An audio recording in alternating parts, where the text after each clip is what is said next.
students, so now we are going to discuss about again the concept from Nernst equation.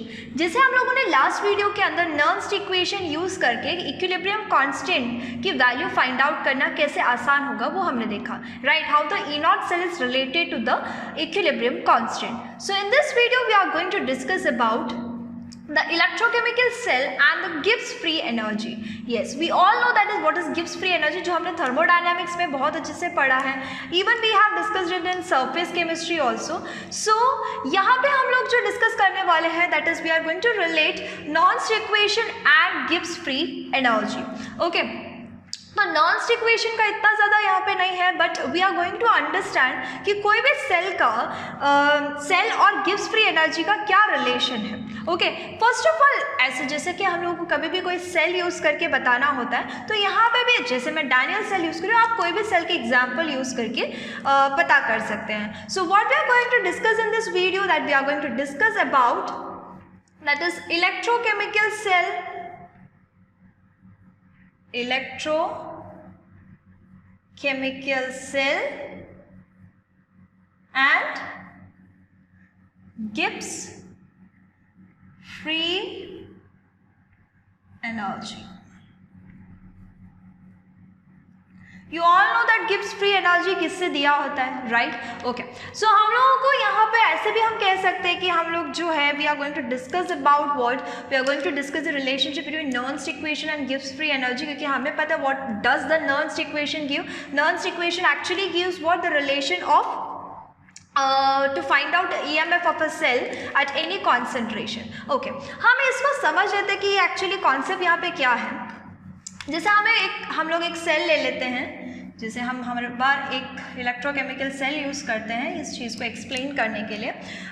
यहाँ पे मेरा obviously ये क्या है, मेरा एनोड, राइट. ठीक है, ये इलेक्ट्रोड को मैंने कनेक्ट किया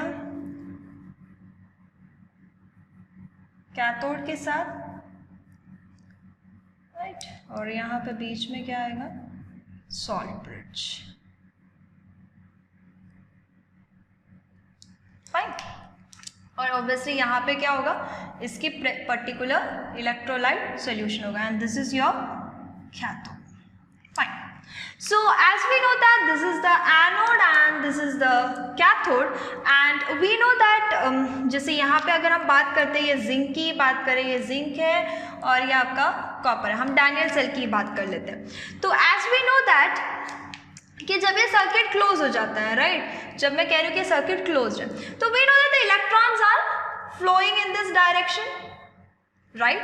ओके, सो जब हम बोलते हैं कि जब इलेक्ट्रॉन्स जो है फ्लो हो रही है, right, so don't you think that when the electrons are moving they are doing some work, right.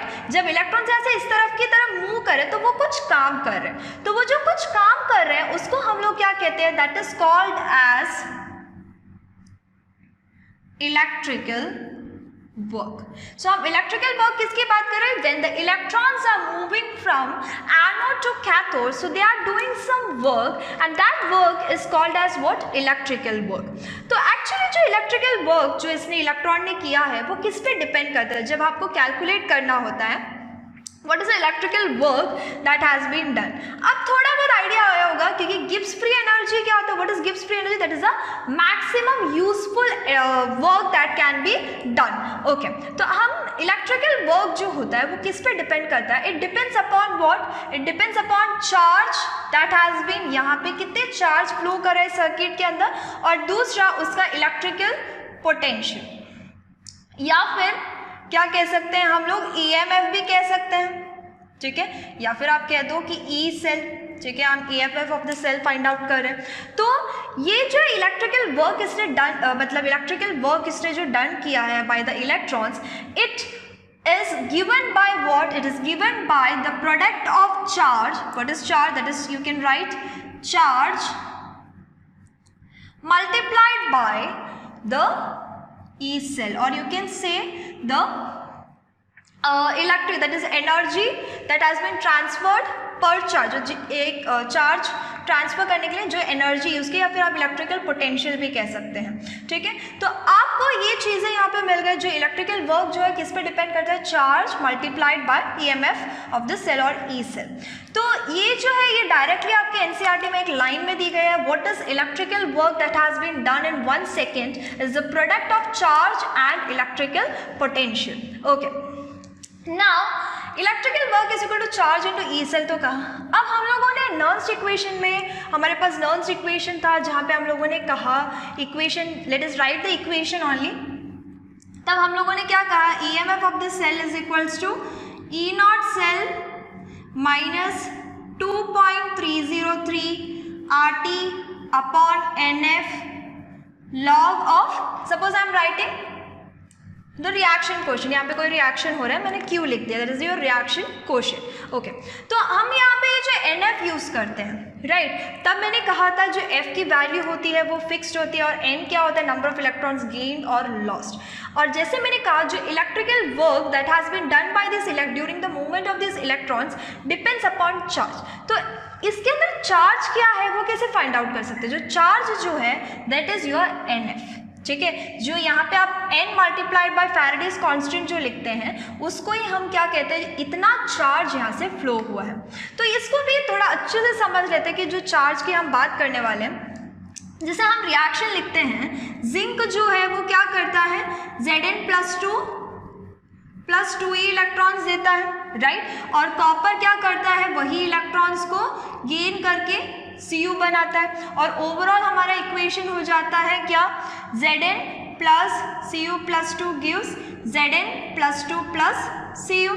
तो यहाँ पे जैसे आप देख सकते हैं, जब हम लोगों ने some basic concepts of chemistry 11th standard में भी पढ़ा होगा, तब हमने बात की यहाँ पे जैसे जिंक जो है वो 2 इलेक्ट्रॉन्स लूज कर रहा है, it is losing what, 2 electrons. So you will not say 2, what we are talking about, we are talking about 2 moles of electrons has been lost. मतलब यहाँ पे एक्चुअली जिंक क्या कर रहा है, 2 इलेक्ट्रॉन लूज कर रहा है, जब इस पर्टिकुलर रिएक्शन के अंदर 2 moles of electrons has been lost by zinc and that has been gained by copper. कितने moles of electrons, 2 moles of electrons, because zinc is losing 2 electrons. तो हम यहाँ पे 2 मोल्स की बात करें, हम छोटे छोटे क्वांटिटीज की नहीं, हम मोल्स के अंदर बात करेंगे।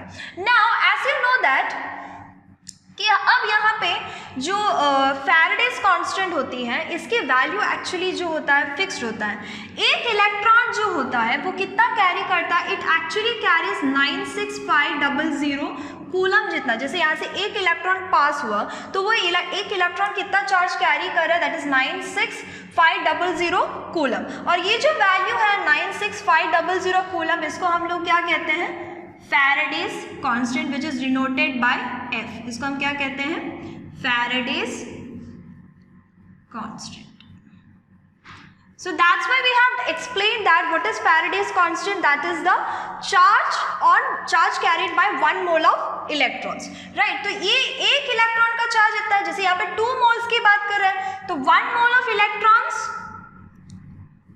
Carry how much, 1 Faraday. 1 Faraday मतलब कितना हुआ, जिसकी वैल्यू 96500।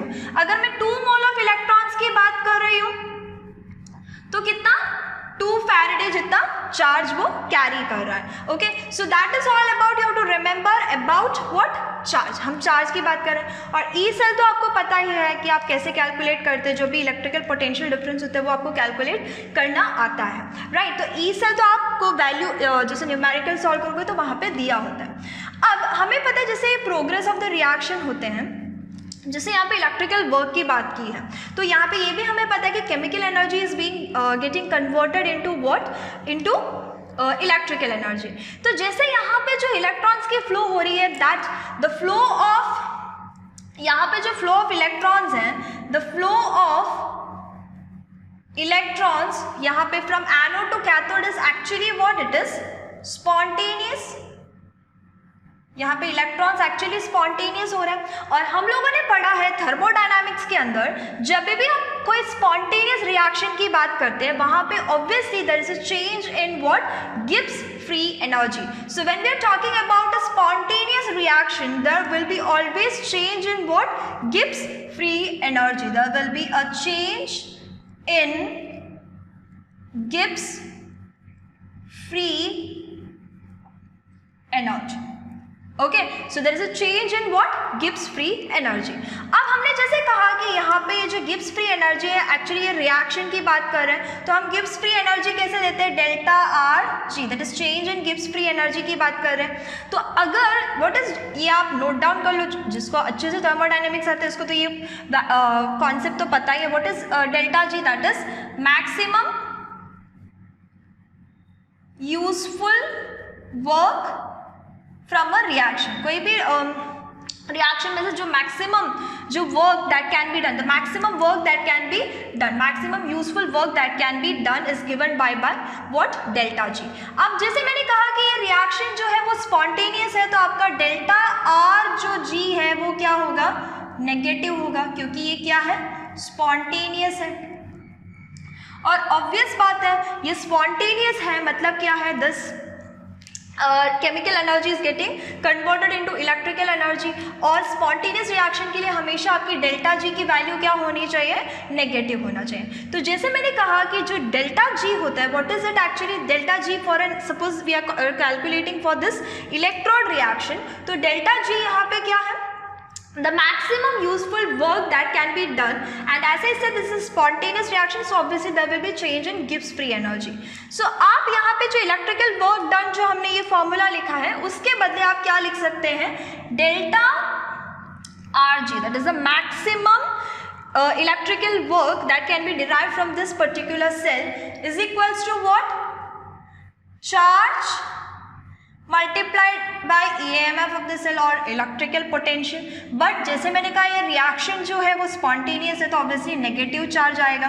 तो हमने जैसे कहा जो चार्ज होता है, दैट इज चार्ज मीन्स एक इलेक्ट्रॉन कितना है? 96500 कूलम जितना चार्ज लेके जाता है. 2 मोल इलेक्ट्रॉन्स होते तो इतने. तो आप इसको चार्ज को कैसे लिखोगे?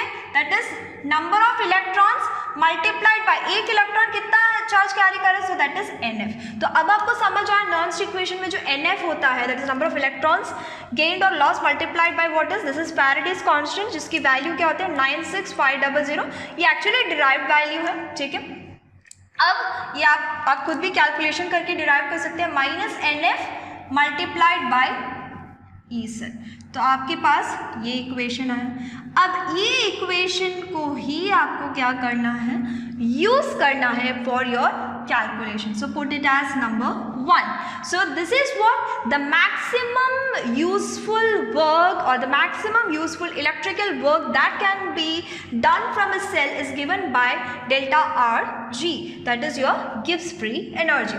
तो अब एक रिलेशन मिल गया डेल्टा RG और EMF of the electrical potential के बीच में. तो अब क्या है, आप कैलकुलेशंस में ये यूज ही कर सकते हैं, क्योंकि E सेल की वैल्यू दी गई है या आपको रिएक्शन दिया गया है, तो आप यूज कर सकते हैं.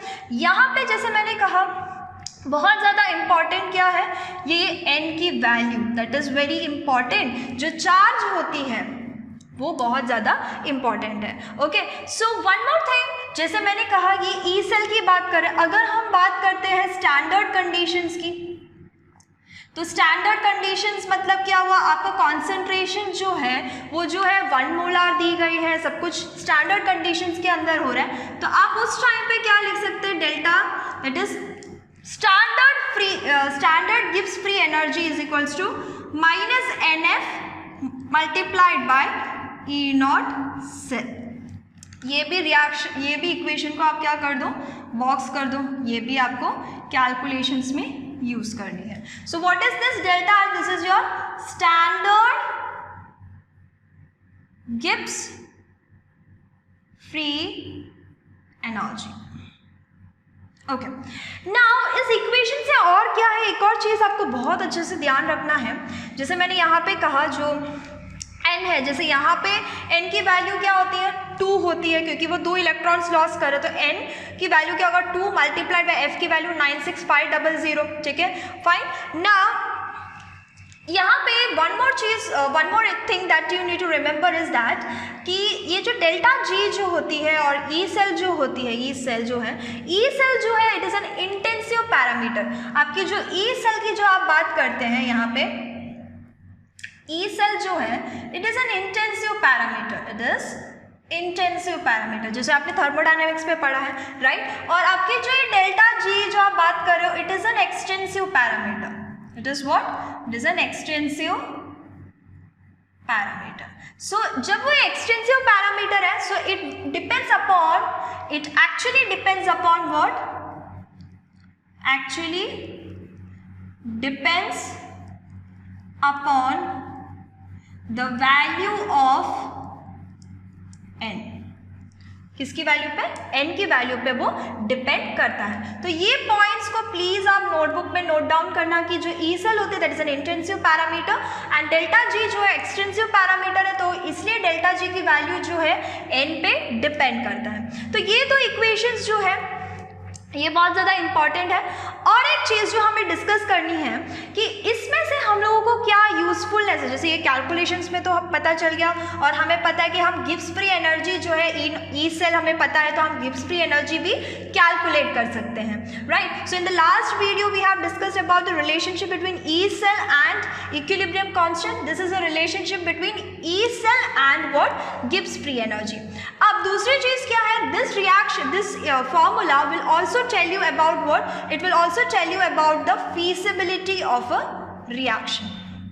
It tells you about what, feasibility of the reaction. Feasibility of the reaction क्यों, क्योंकि अगर आपकी डेल्टा जी की वैल्यू अगर नेगेटिव है तो वो आपका रिएक्शन कैसा है, स्पॉन्टेनियस है। So this also you note down, अगर आपकी डेल्टा जी की वैल्यू नेगेटिव है तो आपका रिएक्शन कैसा है, स्पॉन्टेनियस है, वो खुद उस डायरेक्शन में होगा। So it is what, it is a feasible reaction. Delta G positive होगा तो क्या हो जाएगा, उल्टा हो जाएगा। So it helps in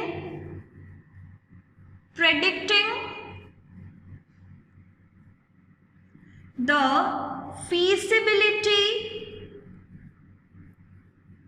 of a reaction. So you can write this point as the significance of what, this particular equation. अब जैसे मैंने यहाँ पे कहा कि वो किस पे डिपेंड करता है, depends upon the value of n, तो आपको क्या है, वैल्यू ऑफ n पे डिपेंड करता है। तो इसको आप क्या कर सकते हैं, जैसे इसका एक एग्जांपल लेती हूँ। जैसे मैंने कहा कि ये n की वैल्यू पे डिपेंड करता है। अगर आपके पास इक्वेशन होता कि z, जैसे आपकी ये इक्वेशन है जिंक, यहाँ पे आपको पता है n की वैल्यू क्या है, 2 है। अगर मैंने इक्वेशन दिया होता 2Zn plus 2Cu plus 2 gives 2Zn plus 2 plus 2Cu, मतलब मैंने सबके आगे 2 लगाया। तो एट दिस केस, ठीक है, एट दिस केस आपकी जो डेल्टा आर जी नॉट की वैल्यू क्या होगा, n की वैल्यू पे डिपेंड करता है। तो ये जिंक जो है वो 2 इलेक्ट्रॉन्स तो लूज कर ही रहा है, ये 2 इलेक्ट्रॉन्स गेन भी कर रहा है, पर यहाँ पे 2 मोल्स ऑफ जिंक है, तो 2 जिंक के एटम्स हैं, एक zinc 2 electrons are losing. So how 2 molecules of zinc will lose 2 molecules of, or 2 atoms, or we can say 2 moles of zinc will lose how many electrons, 4, right। तो यहाँ पे आपकी value क्या होगा, 4f, ठीक है। अगर ये स्पॉन्टेनियस रिएक्शन है तो -4f multiplied by E cell. तो इसलिए मैंने कहा कि आपकी जो डेल्टा जी की जो वैल्यू है वो किस पे डिपेंड करता है, it depends upon the value of what, it depends upon the value of n. I hope it is very clear to you. This is very important for your calculation. इससे based हम लोगों को DPP करनी है, that is your in class exercise question and home assignment questions are based on this particular topics, that is equilibrium constant, Nernst equation and Gibbs free energy. Make proper notes, understand the concept, don't just memorize the formulas. I hope it is very clear. If you find anywhere it is confusing, you can contact me. That's all for this video. Thank you.